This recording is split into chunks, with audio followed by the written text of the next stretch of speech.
खंड में जैसा हम देख पा रहे हैं एक सूर्या हंसदा इनकाउंटर और बड़का गांव में विस्थापन। जी।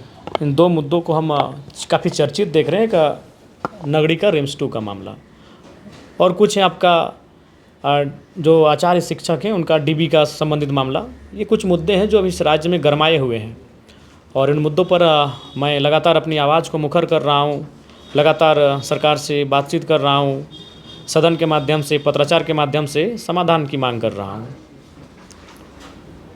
तो मुझे लगता है सबसे पहले तो सूर्या हंसदा जिनका संदिग्ध स्थिति में इनकाउंटर हुआ है उसकी उस पूरे प्रकरण की सीबीआई जैसी उच्च स्तरीय संस्थान के द्वारा जांच हो, दूध का दूध पानी का पानी करे। आज बहुत बड़ा दुर्भाग्य है, झारखंड मुक्ति मोर्चा के प्रवक्ता महोदय, केंद्रीय प्रवक्ता महोदय ये बयान दे रहे थे कि वह एक अपराधी था, मुकदमे थे, केस थे, तो उनको जानना चाहिए गुरुजी के नाम पे भी एफआईआर था। हमारे कुड़कों में, चिरुडी में उनके एक निजी सहायक झा जी, ऐसे कई अनगिनत बड़े मुकदमे उनके नाम पर थे। तो इसका मतलब थोड़ी आप गुरुजी के आंदोलन को, गुरुजी के संघर्ष को उन एफआईआरों के जोर पे दबा दें, बिल्कुल भी नहीं। तो एफआईआर जिन परिस्थितियों में हुआ था सूर्या हंसदा के ऊपर, उन परिस्थितियों को आकलन करने की आवश्यकता है।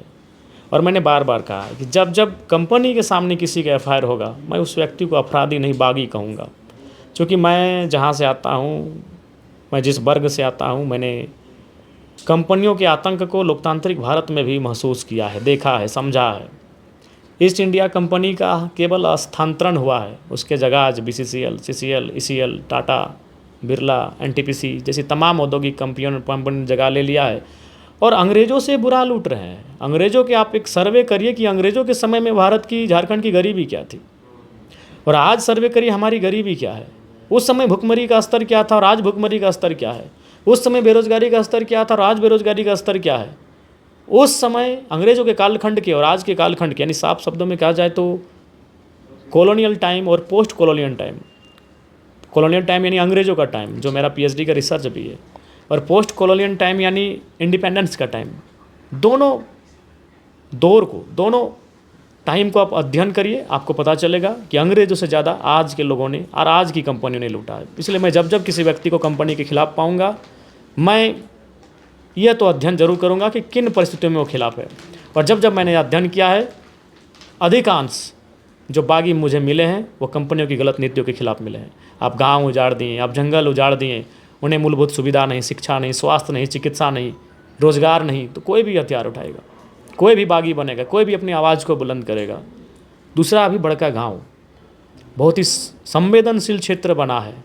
जिस प्रकार से पुलिस की तैनाती है, जिस प्रकार से चौक चप्पे चप्पे पर, चौक चौराहा पर पुलिस की पहरेदारी है, जिस प्रकार से रात के 2 बजे, 2:30 बजे रैयतों को घर से उठाकर लेकर कालकोठरी में भरा जा रहा है, उनके साथ दुर्व्यवहार, अमानवीय व्यवहार किया जा रहा है, बिल्कुल लोकतांत्रिक मूल्यों पर सवाल खड़ा करता है। वहाँ के लोग विगत कई वर्षों से धरने पर बैठे हैं, कई वर्षों से अपनी ज़मीन कंपनियों को स्थानांतरित ना करने के खिलाफ हैं। उचित मुआवजा की मांग को लेकर, उचित रोजगार की मांग को लेकर, शिक्षा स्वास्थ्य की बुनियादी सुविधाओं की मांग को लेकर लगातार वो अपनी आवाज़ को बुलंद करते आए हैं।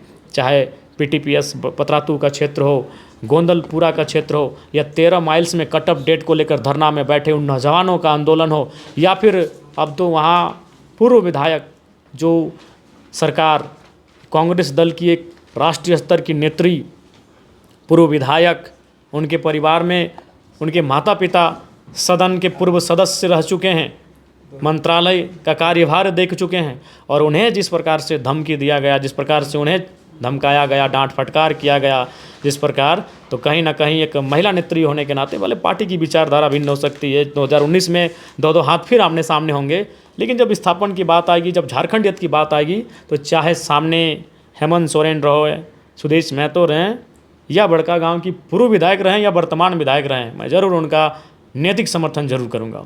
ये बड़ा विचित्र बात है, जिस टर्न से उनको धमकाया गया है उस टर्न को हमने भी सुना, आपने भी सुना।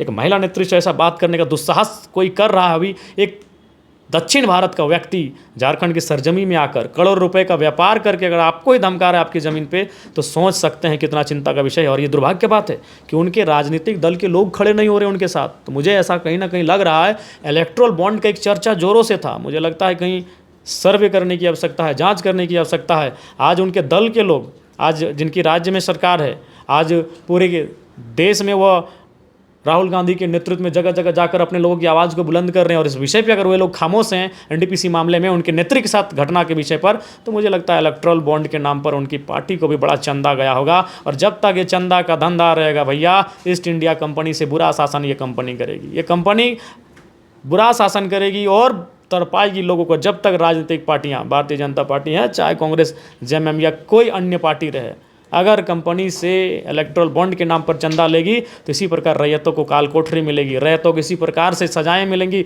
और रैयतों को इसी प्रकार से दंड मिलेगा। तो ये बहुत ही दुर्भाग्य की बात है। और उस मामले को लगातार मैंने संज्ञान में रखा है। विधानसभा के सत्र में बड़कागांव का विस्थापन का मामला हो, जिस प्रकार से तमाम कंपनियां वहाँ पर रैयतों पर दमनकारी नीतियों के साथ उनके साथ दुर्व्यवहार कर रही है, मैं मजबूती के साथ, बुलंद के साथ इस आवाज़ को विधानसभा में रखने जा रहा हूँ। उसके बाद रांची रिम्स 2 का मामला भी हाल बहुत ही मैंने तेज़ी के साथ, बहुत ही गर्मजोशी के साथ आप सबों के बीच है, तो मैं उस पर भी स्पष्ट कहना चाहूँगा। और मैंने भी कहा था, बहुत सारे लोगों ने तब मेरे इस बयान को विवादित बयान कहा था, लेकिन मैं आज उस बयान के पक्ष में फिर खड़ा हूँ कि आज झारखंड के लोगों को चाहिए अपना जो समूह है, जिस समूह को वो लेकर धार्मिक कार्यक्रमों में शामिल हो रहे हैं, अच्छी बात है, मैं धर्म का विपरीत नहीं हूँ, जाए धार्मिक कार्यक्रम में कीर्तन, भजन, इबादत, प्रार्थना सब में लाए, लेकिन जितना वो दिलचस्पी धार्मिक कार्यक्रमों में रखते हैं, जितनी लंबी उनकी कलश यात्रा और धार्मिक जुलूस होते हैं, उतनी ही लंबी कतार के साथ उन ज़मीनों में जाएँ जिन ज़मीनों का आज से 50 साल पहले अधिग्रहण हुआ है, लेकिन वहाँ कोई भी कंपनी फैक्ट्री नहीं खोली गई है, वहाँ किसी प्रकार की योजना परियोजना संचालित नहीं हो रही है, और हल चलाने का काम करे। और हर एक गांव, हर एक तबका, किसी लीडर के भरोसे ना रहे। आसमान से कोई मसीहा अभी नहीं आएगा। 4000 साल पहले अगर कोई आया होगा तो अलग बात है। आज मैंने अनुभव किया है, आसमान से कोई मसीहा, कोई फरिश्ता, कोई ईश्वर अल्लाह धरती पे आने वाला नहीं है। आपको अपनी लड़ाई स्वयं लड़नी होगी।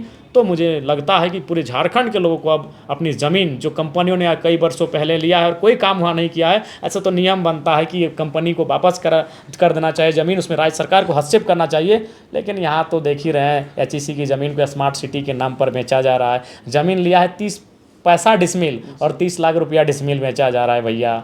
तो ये तो कटु सच्चाई है, व्यापार हो रहा है हमारी ज़मीनों का। अभी आदरणीय महेंद्र सिंह धोनी आदर से सबके, हमारे भी, हमने भी उनका बहुत मानते हैं, लेकिन उनको ज़मीन मिला था किस लिए, कर क्या रहे हैं? उनको बिजनेस पर्पज़ के लिए ज़मीन नहीं मिला था। जो सही है सो सही है, जो गलत से गलत है। तो हमारी ज़मीनों का इसी प्रकार दुरुपयोग होता है। ज़मीनें हमारी सरकार के अधीन हो गई, जब कंपनी ने लिया तो सरकार के पास, सरकार ने 9-6 करके इधर उधर किया है, संरक्षण किया है, बिल्डर को बांटे जा रहे हैं। तो हमें लगता है रिम्स 2 ही नहीं, बोकारो का सेल, सिंदरी का एचईसी, बड़का मैदान है एलोड्राम के नाम पे, बहुत बड़ा फुटबॉल का मैदान है, 5 गो नहीं 10 गो फुटबॉल का ग्राउंड बन जाएगा। इतना बड़ा ज़मीन खाली पड़ा है।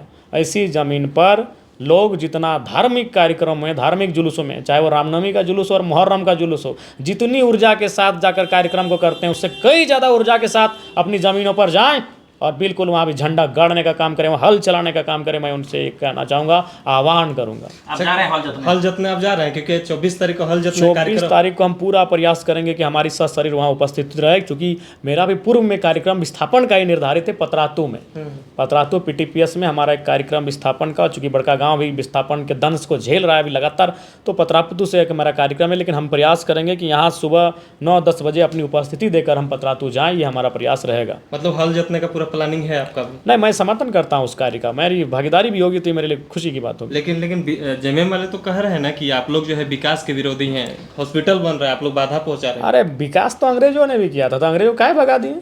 विकास का मतलब क्या है पहले बताइए, विकास का पैमाना क्या है? जी, नए चीज़ों का सृजन होना चाहिए, नए उद्योग, नए कल कारखाने सभी आने चाहिए, लेकिन किसी के विनाश पे नहीं।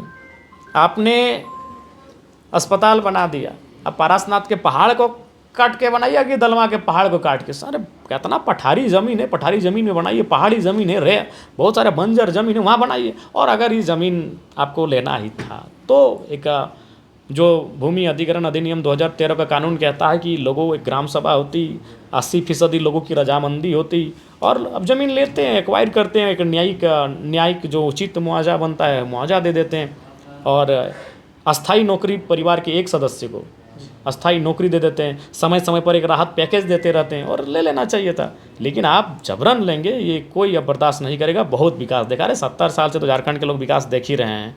चांडिल डैम के नाम पर विकास देख लिया, टाटा के तमाम कंपनियों में हमने विकास देख लिया, BCCL और CCL के कोयला के खदानों में हमने विकास देख लिया, हिंडाल्को और HEC में हमने विकास देख लिया। अब कहाँ विकास देखना बाकी रह गया है। इस विकास में झारखंडियों को धुआं मिला है, कुछ लोगों को नौकरी मिला है एक पीढ़ी के लिए, ठीक ठाक जगह पे पहुंच गए हैं, लेकिन उस सफलता और उस उन्नति के विपरीत अगर देखें तो नुकसान ज़्यादा हुआ है। इसलिए अब झारखंड के लोग संभल गए हैं। विकास के नाम पर जो ज़मीन अधिग्रहण हो रहा है, जो गलत हो रहा है, उसके लिए संभल रहे हैं झारखंड के लोग। एक सवाल था, सूर्य हांसदा इनकाउंटर के मामले में पंकज मिश्रा और DSP का नाम ले रहे थे। देखिए, मैं स्पष्ट करूँगा, इसीलिए CBI जांच की मांग कर रहा हूँ ताकि CBI सामने आए और दूध का दूध और पानी का पानी करे।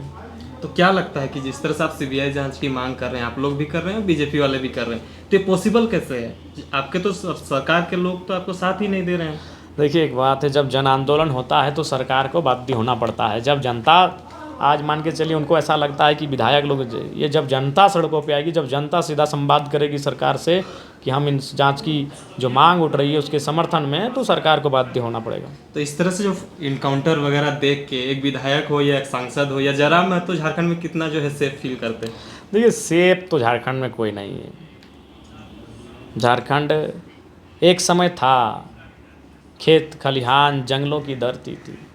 यहाँ महिलाएं फसल के समय गीत गाती थीं, पुरुष शाम को आग जलाकर नटवा का नृत्य करते थे। ये था एक समय, मदमस्त झारखंड था, मांदर की थाप से गूंजता हुआ झारखंड था। जहाँ जहाँ तक मांदर की थाप, वहाँ तक झारखंड था। एक झारखंड नटवा के नृत्य, छौ नृत्य, झूमर से गहदम, तमाम गीत झूमर से ये चलता था झारखंड। लेकिन आज झारखंड माफिया तंत्र में तब्दील हो चुका है। संथाल में पत्थर वाले माफिया हैं, धनबाद बोकारो में कोयला वाले माफिया हैं, और लोहरदगा साइड जाइएगा तो आपका लोह अयस्क शायद मिलता है। हर एक कोने कोने में माफिया पनप चुके हैं। कहीं ज़मीन माफिया हैं और बालू माफिया तो हर कोई देख रहा है। एक गरीब आदमी भी जानता है कि बालू माफिया पैदा हो गया है। इसीलिए चूँकि अबुआ आवास तो सभी बना रहा है और सबको मालूम है बालू का रेट क्या हो गया है। तो अब झारखंड माफिया तंत्र में तब्दील हो चुका है, जो चीख चीख के इस बात की गवाही दे रहा है कि सरकार विफल हो रही है शासन प्रशासन नियंत्रण करने में।